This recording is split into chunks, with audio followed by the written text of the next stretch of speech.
Olá, meus amigos, meus irmãos, muito bom dia. Aqui eu estou de manhã, muito bom dia, mas se você vai ver esse vídeo à tarde, muito boa noite, dependendo do horário que você for ver. Aqui quem está falando é Christian e eu quero compartilhar com vocês hoje algo rápido, não é novidade, não é algo que diga assim, ó, não estou sabendo. Nós estamos em meio a uma guerra, onde todo dia as notícias correm de uma forma extraordinária, que anos atrás, seja na Segunda Guerra Mundial ou na Primeira Guerra Mundial, seria muito difícil ter notícias em tempo real. É, Hoje nós temos em tempo real, ao vivo, a cores, inclusive live, muitas vezes na hora do próprio ataque, da própria guerra. Mas nós estamos tendo essa guerra que pegou realmente o mundo inteiro, na questão econômica, na questão política, em vários aspectos.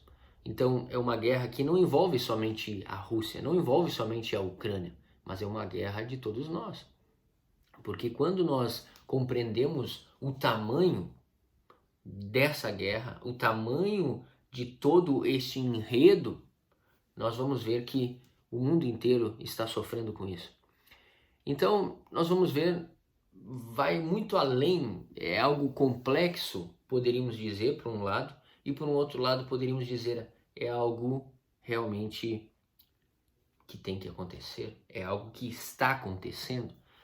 Mas nós vamos, antes de colocar isso aí em uma pauta, ou querer somente colocar um negócio como, ó, isso aqui é bíblico, iria acontecer nos finais dos tempos. Meus irmãos, nós sabemos que guerra existe muito e muito antes do próprio Senhor Jesus, como Jesus Cristo está nessa terra, anunciando o seu reino, antes do seu nascimento aqui nesta terra. Nós sabemos que as guerras, o Antigo Testamento, as civilizações, povos, foram realmente grandes guerreiros. Então, cidades, estados, países, populações foram e enfrentaram grandes guerras para chegar onde estão.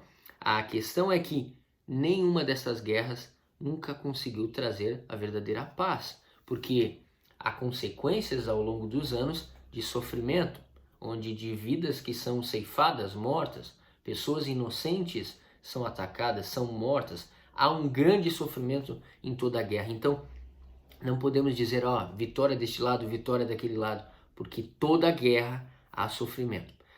E quem sabe você está do outro lado, você coloque a culpa por um lado. Você coloca, a culpa é do Vladimir Putin, a culpa é do Zelensky, a culpa é da Rússia, a culpa é da Ucrânia.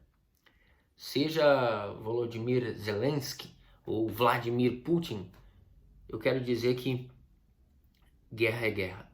E em meio a esse caos, nós temos que atentar para o sofrimento, sim. Temos que atentar e olhar para a necessidade do mundo.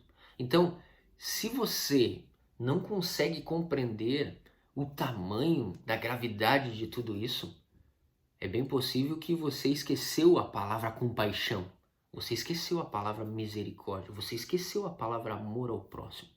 Porque é muito triste ver os atos de guerra, é míssil caindo, é foguete, é bombardeio, é blindados atacando, é armas, é explosões, prédios caindo, pessoas soterradas, crianças fugindo, ficando longe dos seus pais, e a gente vê os pais se despedindo para ficar na guerra, que é o caso da Ucrânia. Então, nós começamos a ver essas imagens, esses vídeos que estão bombardeando a internet. Não tem como não sofrermos junto. Não tem como dizermos que isso também não tem a ver conosco. E graças a Deus nós vemos várias instituições, várias organizações, várias missões que estão trabalhando para ajudar a Ucrânia neste momento tenso. Estão trabalhando através de várias organizações, como a Samaritan Purse, dos Estados Unidos, lá da organização do Billy Graham.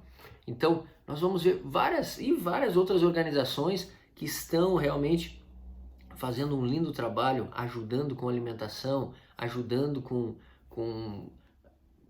o transporte, retirando as crianças, principalmente mulheres, da zona de risco, atravessando a fronteira, países fronteiriços que estão dando apoio e principalmente, além de tudo isso que é uma necessidade absurda, ou ajuda humanitária, ajuda aos refugiados de guerra, ou ajuda até mesmo para aqueles que estão dentro do país, nós vemos um movimento da Igreja Mundial orando pela paz, pelo fim da guerra da Rússia, pelo fim da guerra da Ucrânia, orando pela paz entre os povos, orando para que Deus dê graça sobre a Ucrânia e acabe com isso.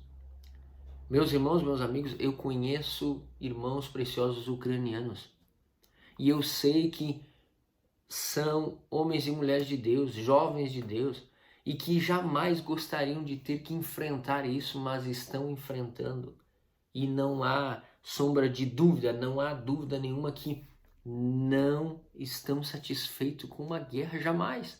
Porém, há um povo que está permanecendo lá, que está dando um grande exemplo para o mundo inteiro.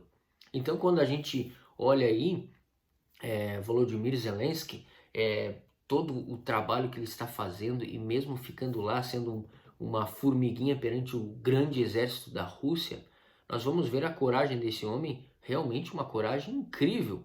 Vamos ver uma perseverança desse homem para não entregar a sua terra, a terra do seu país, o seu vai além do seu governo, mas o seu país, a terra da nação dele, entregar nas mãos dos russos. Do outro lado, nós vamos ver uma Rússia também sem compaixão. Aí quem sabe você diga, mas isso aí tem uma série de coisas, você não entende. Porque isso daí tem a ver com a OTAN, que a Ucrânia queria entrar na OTAN e não respeitou o acordo lá atrás no passado com a Rússia. Isso aí tem a ver com a União Europeia também, que a Ucrânia estava indo pedindo ajuda para entrar, para ingressar, porque a Ucrânia está com parceria com os Estados Unidos, está com a Europa e não respeitou o acordo lá atrás. Meus irmãos, por muito tempo nós vamos ver uma Ucrânia que sofreu nas mãos da antiga União Soviética, e quando a independência chegou, e eu estou falando isso não de alguém que não tem conhecimento, mas eu estou falando isso como alguém que já esteve nesses países da União Soviética, e eu sei muito bem o que esses povos enfrentaram. E eu sei muito bem, já estive com irmãos ucranianos, sei muito bem da história da Ucrânia. E o que eu posso dizer sobre tudo isso não é defender um lado ou outro, até porque conheço irmãos russos, também tem irmãos preciosos na Rússia, que jamais gostariam desta guerra e jamais têm qualquer tipo de influência para guerrear os seus irmãos do outro lado. Mas é uma questão, é um jogo político, é uma questão de autoridade, de governos, e vai muito além de tudo isso. Nós sabemos, mas nós, e agora eu faço esse apelo aqui a você que realmente se diz cristão, você que se diz que segue Jesus Cristo, que é discípulo de Jesus, se você não consegue orar pela paz desses países, se você não consegue orar para que Deus envie mantimentos e se você tem condições de ajudar as organizações sérias que estão fazendo trabalho lá, se você não consegue entender isso e só está botando a culpa ou no Zelensky ou no Putin, você está muito enganado. Você está sem compaixão. Que Deus tenha misericórdia da Ucrânia, que Deus tenha misericórdia da Rússia e que esta guerra venha cessar. A palavra de Deus em Salmo 22, 28 diz assim: porque o reino é do Senhor e é Ele quem governa as nações.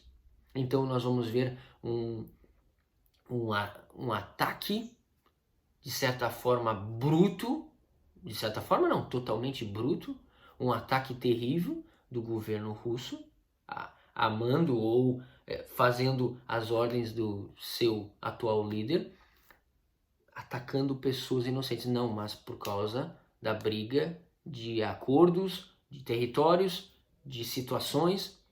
Nós vamos ver isso. Por outro lado, nós vamos ter um que está guerreando, que ficou na frente de batalha, que não quis carona para ir embora, que está lá e com unhas e dentes, diríamos assim, está defendendo o seu país e colocando em jogo tudo que tem, até mesmo perder completamente tudo, mas crendo que possivelmente terá uma geração próxima livre.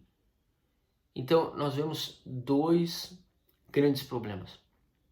E no meio desses problemas, nós vamos ver muitas mortes, um banho de sangue, pessoas inocentes morrendo, crianças, mulheres, pessoas idosas, hospitais, orfanatos, empresas, prédios, casas, residências, tudo indo por água abaixo, ou melhor, escombros, né? Ou melhor dizendo, indo sendo soterrados por bombas. Então, analisando tudo isso, pessoal, nós vamos ver. Então, peraí, não é nem o Zelensky, não é nem o Putin que governa, não é nem os Estados Unidos, muito menos o Brasil, não é o mundo. Na verdade, quem governa as nações é Deus. Deus é soberano e Ele governa todas as nações. As guerras os homens fazem, mas Deus governa as nações. E Ele diz que o reino é dele. Esse salmo aqui de Davi, davídico, diz que o reino é do Senhor e é Ele quem governa as nações. O reino de Deus não é o reino desta terra. Ele é um reino superior. Ele é um reino eterno. Ele é um reino poderoso. Ele é um reino das boas novas. Ele é um reino da transformação. Ele é um reino da salvação. Ele é um reino da paz. Este é o reino do Senhor.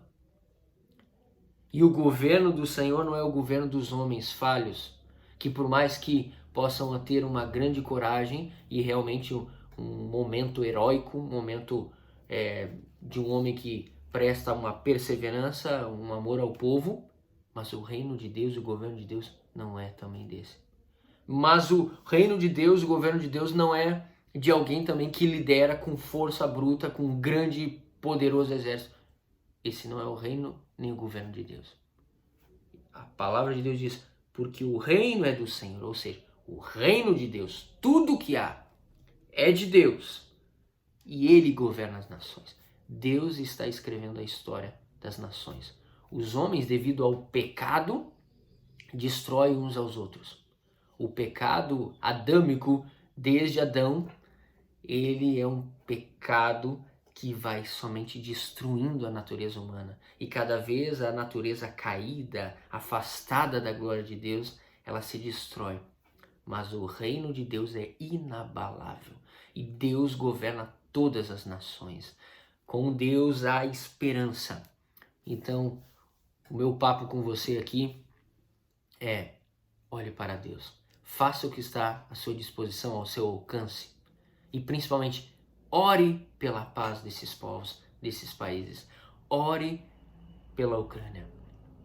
E que Deus tenha misericórdia de todos nós.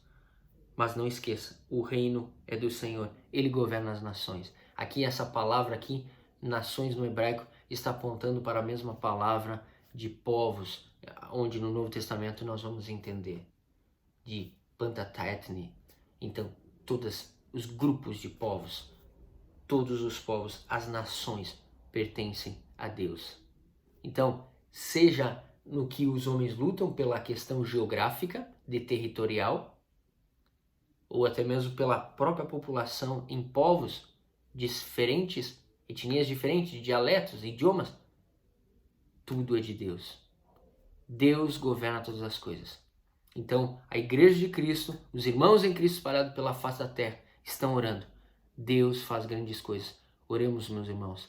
Vamos orar. Em nome de Jesus. Que Deus tenha misericórdia da Ucrânia. Que Deus tenha misericórdia da Rússia. Que Deus envie a paz. Que Deus envie o refrigério. Que Deus ajude os corações e console os corações de todos os que estão órfãos, daqueles que perderam os entes queridos, daqueles que estão sofrendo pela distância dos familiares, daqueles que estão na guerra nesse exato momento, daqueles que estão sendo bombardeados e daqueles que estão afastados dos familiares, de todos aqueles que sofrem, daqueles que perderam tudo. Que Deus tenha misericórdia, tanto sofrimento, olhando aquelas mulheres, aquelas crianças, aqueles homens, olhando aquela população. Que Deus tenha misericórdia. E que Deus abra o seu coração, que Deus abra os seus olhos para ver com compaixão, com amor, e que você venha olhar mais, não de uma forma somente por um lado, por um viés, por uma posição, mas que você olhe com os olhos de Cristo, os olhos de amor, de compaixão, de misericórdia. Que Deus nos abençoe.